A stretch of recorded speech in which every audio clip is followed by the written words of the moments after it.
Good morning.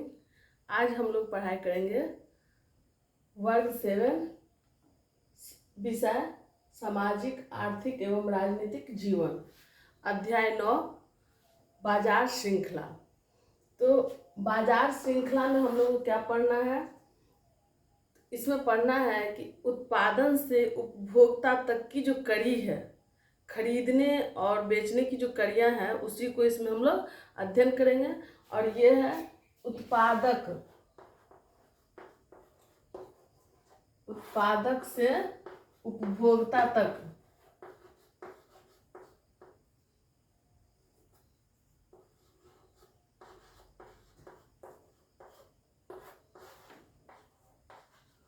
इसमें उत्पादक किसको कहते हैं? जो वस्तु का उत्पादन करता है, और उपभोक्ता जो उपयोग करता है, प्रयोग करता है, यूज करता है वस्तु का, उसको उपभोक्ता कहते हैं। तो यहाँ से जहाँ से वस्तु का उत्पादन होता है, वहाँ से लेकर कहाँ तक हम लोग को अध्ययन करना है?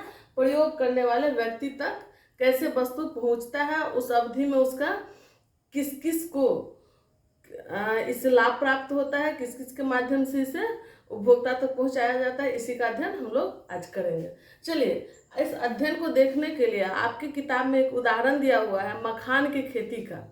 क्योंकि बिहार का हम लोग बिहार बोर्ड से पढ़ रहे हैं, तो बिहार में सबसे ज़्यादा मखान का उत्पादन होता है पूरे देश में, इसलिए मखान उत्पादन को जानना बहुत आवश्यक है। स्पेशली हम लोग दरभंगा क्षेत्र के हैं, तो दरभंगा क्षेत्र मखान उत्पादन में महत्वपूर्ण जिला है। दरभंगा, मधुबनी, सहरसा, मधेपुर, ये सब जो क्षेत्र है, लोलैंड एरिया, ये सारा मखान उत्पादन का मुख्य क्षेत्र माना जाता है। तो इसलिए हम लोग को मखान के बारे में जानना भी चाहिए, और उदाहरण भी यहाँ पे मखान उत्पादन का दिया हुआ है। हम लोग किस चीज़ के उत्पादन के बारे में आज जानेंगे? मखान।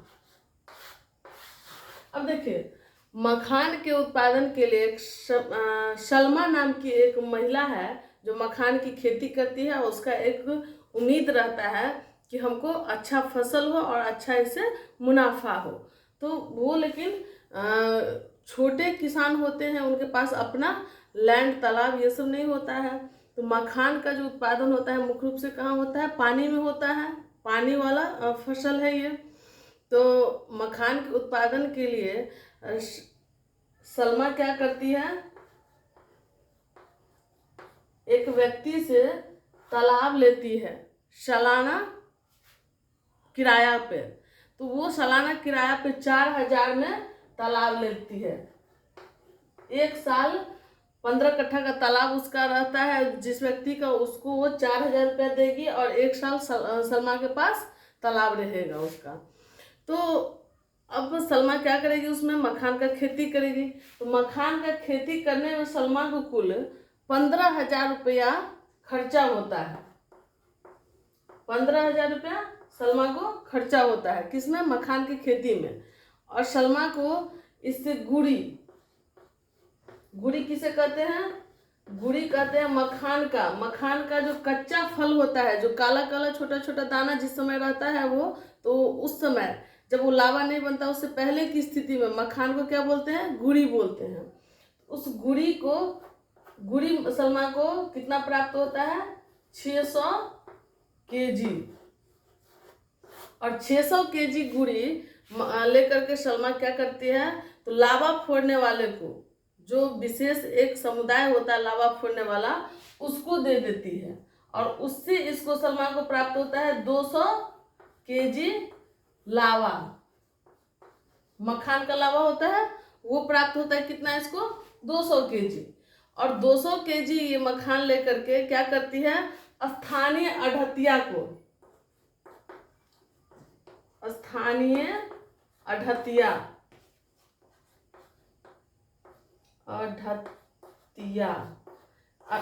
अढ़तिया को ये बेच देती है। और इसका मखान बिकता कितना है? 200 केजी लावा पर केजी 100 रुपये ये स्थानीय अढ़तिया इसे लेता है, 100 रुपये केजी। तो इसके पास कितना हो गया? 20,000। 12 महीना का फसल होता है मखान का, और उस 12 महीना मेहनत करने के बाद, 1 साल मेहनत करने के बाद इसको कितना प्राप्त होता है? 20,000 रुपया मात्र।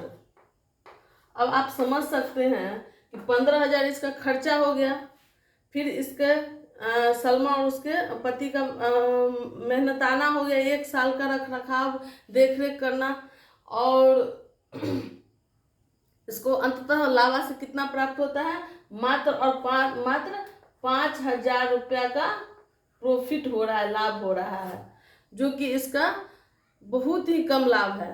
तो अब स्थानीय आढ़तिया क्या करता है, इस मखान को लेकर के थोक व्यापारी को बेचता है। थोक व्यापारी, अब थोक व्यापारी वो होता है जो एक जगह से बहुत सारा सामान लेकर के अपना किसी दूसरे जगह पे मंडी में या फिर कुछ बड़े व्यापारी को बेच देते हैं या खुदरा व्यापारी को बेच देते हैं।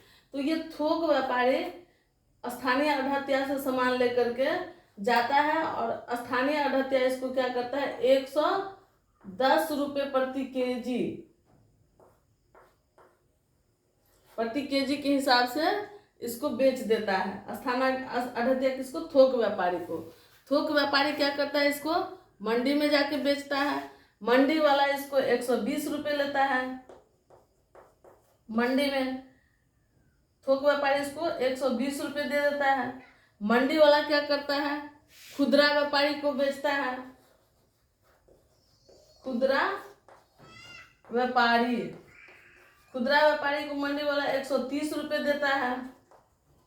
अब बताइए, इसमें खुदरा व्यापारी क्या करेगा, तो अब ये उपभोक्ता को सामान बेचेगा।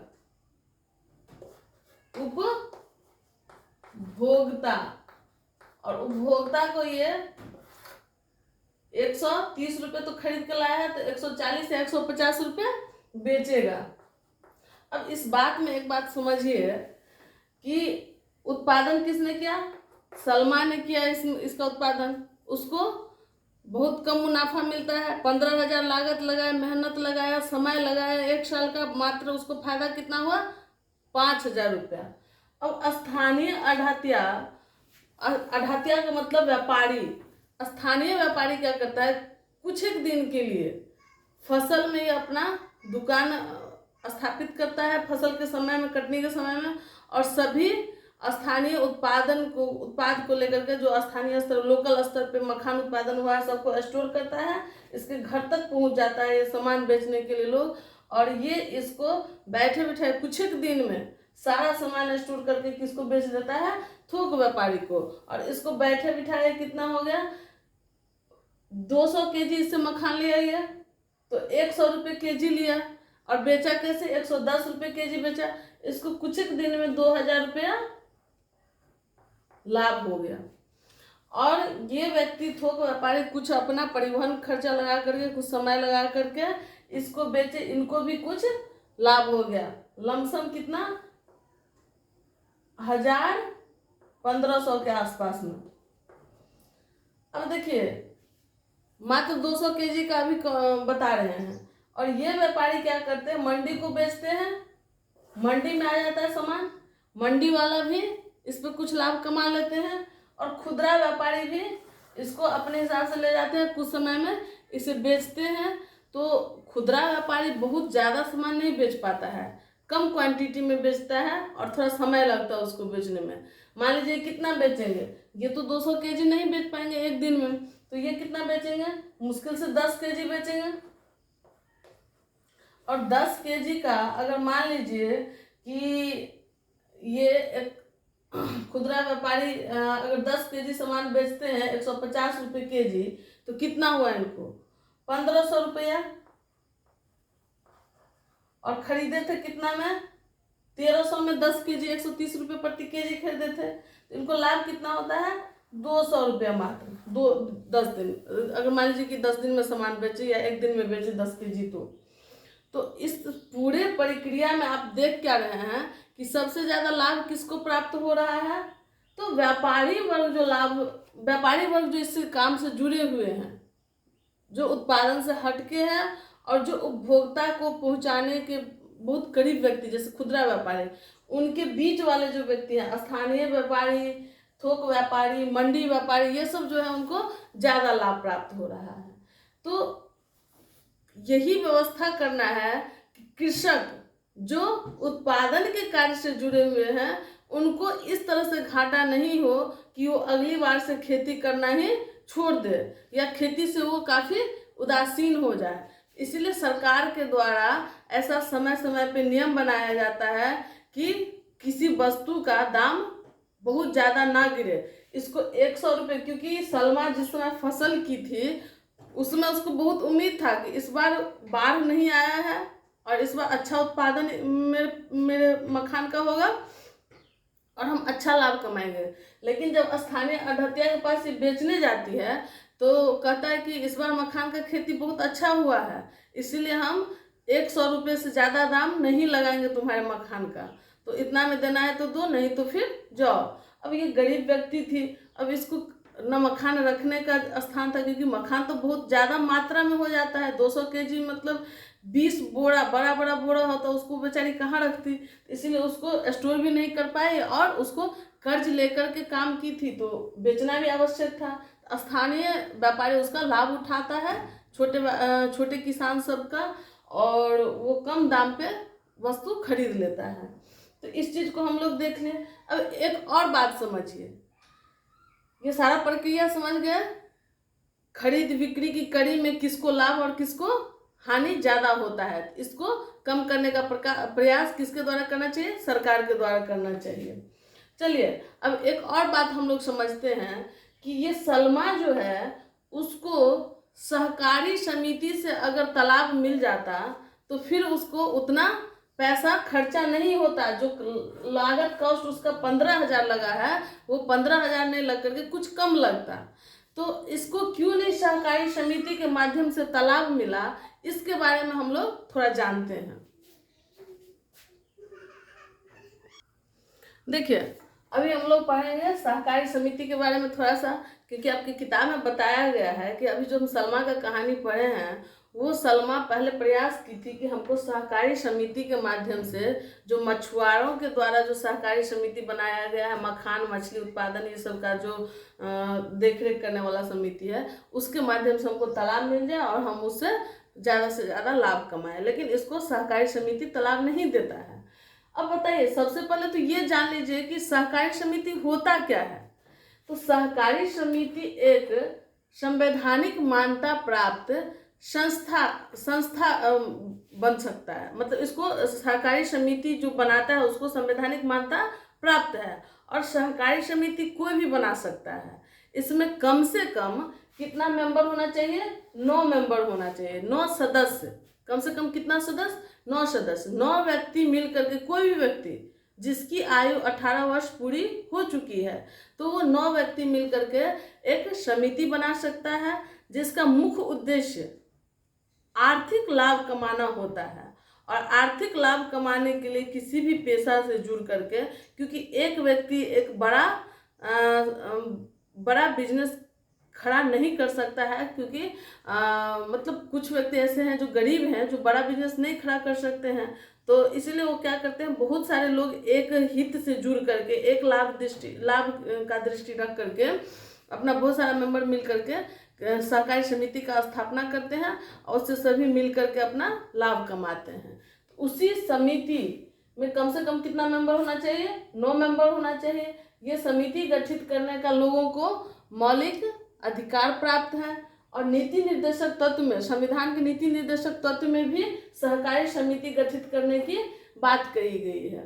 तो इस समिति के माध्यम से छोटे बिजनेस करने वाला जो व्यक्ति है उसको अच्छा लाभ प्राप्त होता है। इसके माध्यम से बिचौलियों को दूर किया जाता है। जिस तरह से सलमा को क्या हुआ था, स्थानीय अढ़तिया का प्रभाव में आकर के उसको मखान बेचना पड़ा था, इस सब तरह की समस्या नहीं होता है जो सहकारी समिति से जुड़ा हुआ व्यक्ति होते हैं। तो इसका मुख्य काम क्या है कि उत्पादन करने में जो समस्या होगा किसी भी वस्तु का, उसके लिए ये वस्तु मुहैया कराते हैं, चाहे बीज हो या स्थान हो, जमीन मतलब जमीन हो, या फिर पशु खरीदने के लिए पैसा हो, जो भी हो। तो जिस तरह का बिजनेस करना चाहते हैं उस चीज़ के लिए पैसा बैंक से लोन लेके पैसा भी दिलाते हैं, और कम से कम कीमत पे जितना हो सके उतना फायदा पहुंचाने का इनका मकसद होता है। लेकिन छोटे स्तर का जो किसान होता है, बहुत छोटे स्तर का, उनको ये लोग नहीं देते हैं। थोड़ा बड़ा व्यवस्था करिएगा तब जा करके सहकारी समिति से आपको आसानी से लोन मिल जाता है, मदद मिल जाता है। तो सलमा को इसलिए मदद नहीं मिला क्योंकि वो गरीब थी और उसको छोटे स्तर का बिजनेस करना था। मात्र उसको 15 कट्ठा के तालाब में ही मखान उगाना था। अगर ये 2-4 बीघा का तालाब लेती तो फिर ये मछुआरा समिति का जो सहकारी समिति था, वो मछुआरा समुदाय का, वो इसको तालाब अपना दे सकता था।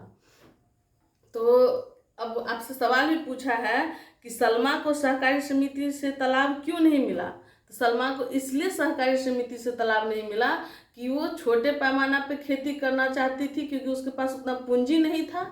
इसीलिए उसको क्या हुआ, तो सहकारी समिति से तालाब नहीं मिला। तो स्पष्ट है कि जो छोटा स्तर पे बिजनेस करेगा उसको इस समिति का लाभ नहीं मिलेगा, क्योंकि ये समिति बड़ा स्तर का जो बिजनेस करने वाले सब हैं उन सबको अपना सुरक्षा प्रदान करते हैं। तो चलिए इस चीज को भी हम लोग देख लिए। सहकारी समिति क्या है, एक संवैधानिक मान्यता प्राप्त संस्था होता है। ये इसे कोई भी व्यक्ति खोल सकते हैं। कम से कम इसमें कितना मेंबर होना चाहिए, 9 मेंबर होना चाहिए, और इसका रजिस्ट्रेशन कराना आवश्यक है। सरकार के द्वारा इसको रजिस्टर्ड कराया जाता है, और फिर उसके बाद इसको बैंक का लोन भी प्राप्त होता है। और सभी व्यक्ति जो इसके सदस्य होते हैं, तो इस संस्था में जो लाभ कमाया जाता है उसको सभी सदस्य में बांटा भी जाता है। तो आज का चैप्टर इस पे समाप्त होता है, और फिर इसके बाद हम लोग अगला चैप्टर देखेंगे। Thank you.